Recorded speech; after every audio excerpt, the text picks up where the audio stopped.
Welcome to the first episode of the Visionary Sanctum podcast. Boom, boom, boom, boom, boom, boom. Eventually, we'll get a soundboard, but welcome. Come have a seat. Let's talk. Let's get comfortable. Let's get to know each other. So, first, I want to talk about what is Visionary Sanctum.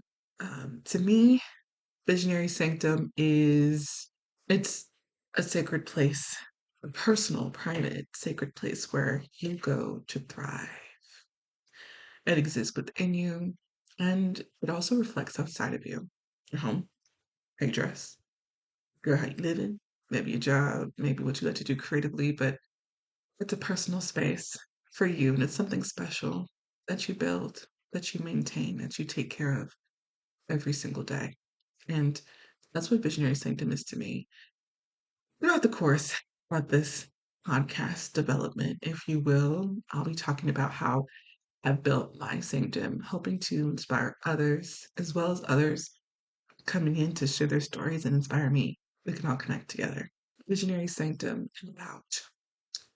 I can only answer that by explaining a little bit of my creative history.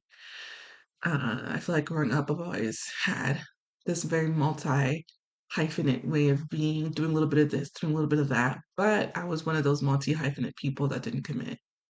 Um, I did karate, then I quit. Did dancing, then I quit. I'm painting, then I quit. I'm crafting, then I quit. I crochet, then I quit.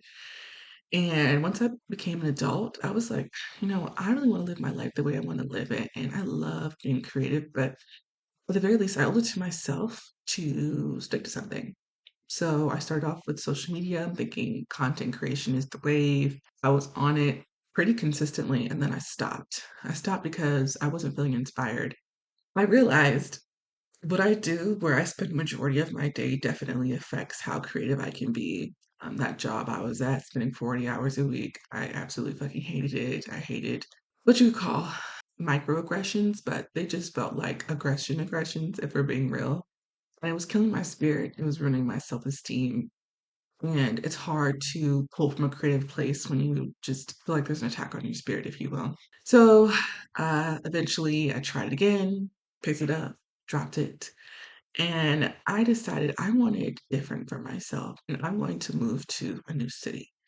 So I moved from Minneapolis to Chicago in September of 2023 and I became a licensed realtor. I wanted to do something where I felt flexible. And while started working on my license, didn't quite have a job yet, I began to feel more inspired. I realized autonomy over my time was incredibly important to me.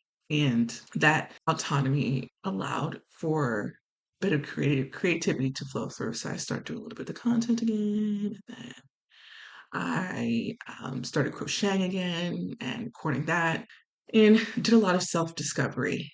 That was consistent for a bit. Of course, we dropped it once more and started getting a bit more into real estate, thinking about how can I apply my creativity to being a realtor. I ended up leaving the brokerage I was at for a new one, and then boom, we're in 2025. Dun, dun, dun. And this new brokerage completely helped me to rediscover what I really wanted to do, and it helped me reframe my perspective about my business. This place has lots of people. This is like a big full service brokerage. And at this brokerage, there's people truly following their dreams and living the life that they want to live. And it made me think of business as place, sanctum, perhaps a canvas of my own. And I should only be doing business if I really loved it. Or I was just chasing transactions, chasing business opportunities, and it was a constant grind, but I wasn't really happy. And listening to others made me take a step back and want to create something for myself, create a personal brand, just how important that is. And when you create a personal brand as a foundation, so much more can grow from said brand. And I was hearing from other brokers, they only did business with people that they really liked. Now, in business, there's no way to escape doing business with people you don't like. But in terms of clientele, having a bit more of a rapport before you begin that relationship as opposed to a cold lead is very important and it changes your experience. You just wake up every day loving doing what you like to do. The other piece to that is you become a master at relationships. And I thought this is a great thing that I can apply to life and being great at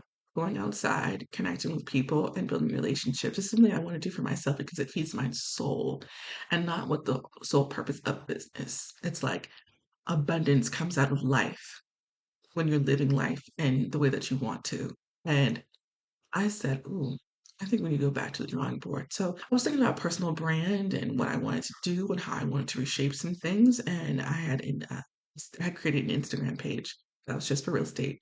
That Instagram is no longer with us, RIP. I decided to completely start over on my personal Instagram, so I have a new one. I wanted only Chicago connections, and I was going to go outside and put myself out there. So I did. In March, I started going to events. I'm gonna say between March and we're almost at June 1st, so just round up. I've gone to like 35 events. I've met so many amazing people. I'm going to continue to do that throughout the year. It's something that I enjoy. I really enjoy small, intimate spaces. I found some spaces that I can go to on a regular basis and continue to build and grow those. And I'm just overall happier as a person. And within this exploration, I've met a lot of creatives and I started noticing every time I meet someone, if you are creative or if you have a business, whether you're a realtor, whatever, people always ask for your Instagram.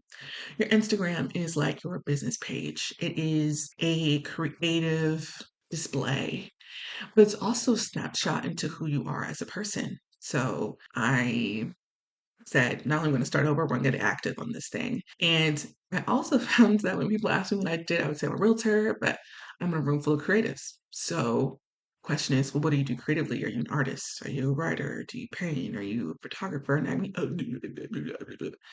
now, now, if we go back to that multi-hyphenate thing, I've been all over the place, but I haven't been consistent in one thing. And I thought, not only do I need to tell my story on social media, I need to have a place where I put my craft, where I become consistent, where I grow, where I achieve a level of self-mastery, if you will.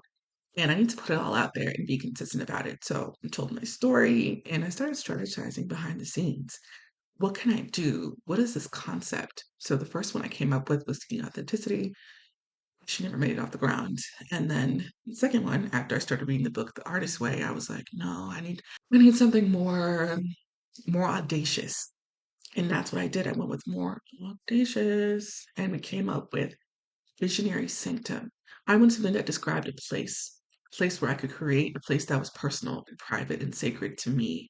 But it's going to be on display for others because, I'm deciding to share it. But I wanted people to know that they were peering into something intimate, into something special. And I thought sanctuary, too big, too cliche. I was like, I could use the word space. And I thought Angelica's playground. But I'm like, I like to play, but what if I'm not playing around?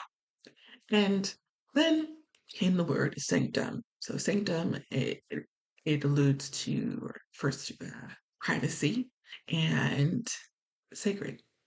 So I thought, oh, visionary sanctum, because I see myself as a visionary, and this is where I live, and this is where I am, and I can be versatile in this space. I can display my creativity. I can display my business and my drive as an entrepreneur or a creative entrepreneur, if you will.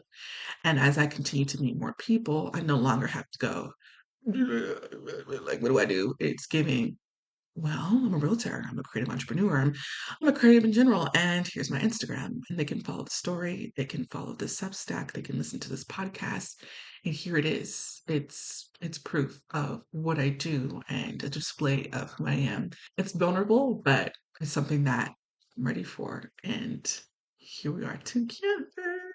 Um, I've been attracted to Substack in specific. I like the fact that it's so versatile. I like the people on here. I like what long form content can do.